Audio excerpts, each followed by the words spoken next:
Assalamualaikum warahmatullahi wabarakatuh. Perkenalkan, nama saya Fetty Nurlanisa, kelas C1 NPM 10219046.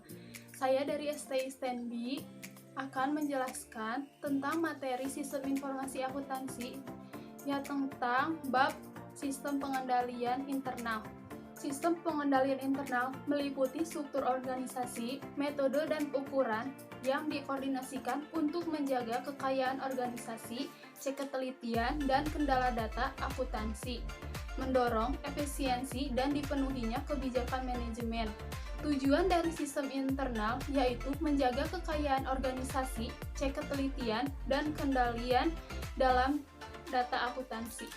Sistem pengendalian internal terbagi menjadi dua. Yang ke-1, internal accounting control. Bagian dari sistem pengendalian internal meliputi struktur organisasi, metode, dan ukuran-ukuran yang dikoordinasikan untuk menjaga kekayaan organisasi.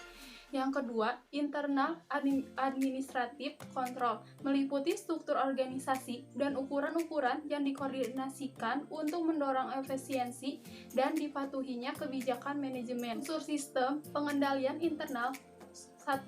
Struktur organisasi yang memisahkan tanggung jawab fungsional secara tegas. Yang kedua, sistem wewenang dan prosedur pencatatan yang memberikan perlindungan yang cukup terhadap kekayaan, utang, pendapatan, dan biaya. Yang ketiga, praktik yang sehat dalam melaksanakan tugas dan fungsi secara unit organisasi. Cara-cara perusahaan dalam menciptakan praktik yang sehat. Yang ke-1, pengguna form nomor urut cetak harus dipertanggungjawabkan. Yang kedua, pemeriksaan mendadak. Yang ketiga, transaksi tidak boleh dilaksanakan dari awal sampai akhir oleh satu orang. Yang keempat, perputaran jabatan. Yang kelima, pengambilan cuti bagi karyawan yang berhak. Yang keenam, diadakan pencocokan fisik kekayaan dengan catatannya. Yang terakhir, yaitu yang ketujuh, pembentukan unit organisasi. Unsur pokok pengendalian intern, yaitu unsur mutu karyawan paling pokok atau penting, yaitu 1. Lingkungan pengendalian. Yang kedua, pendekatan untuk merancang pengendalian intern akuntansi.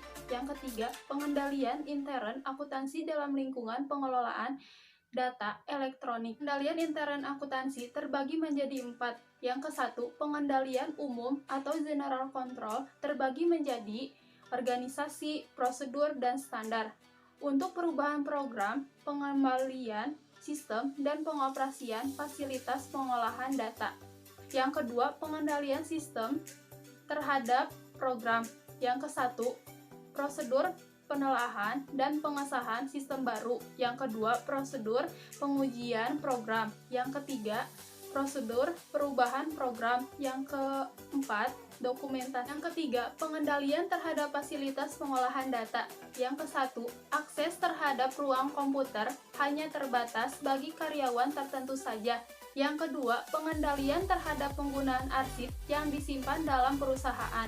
Yang ketiga, prosedur dalam penyimpanan arsip di perpustakaan. Akhir yaitu pengendalian aplikasi. Yang ke-1, menjamin bahwa data transaksi lengkap dan teliti.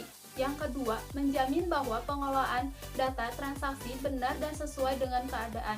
Yang ketiga, menjamin bahwa aplikasi dapat terus-menerus berfungsi. Pengendalian aplikasi terbagi menjadi pengendalian preventif dan pengendalian detektif. Sekian video dari saya yang saya sampaikan dari mata kuliah Sistem Informasi Akuntansi. Maaf bila ada salah kata. Wassalamualaikum warahmatullahi wabarakatuh.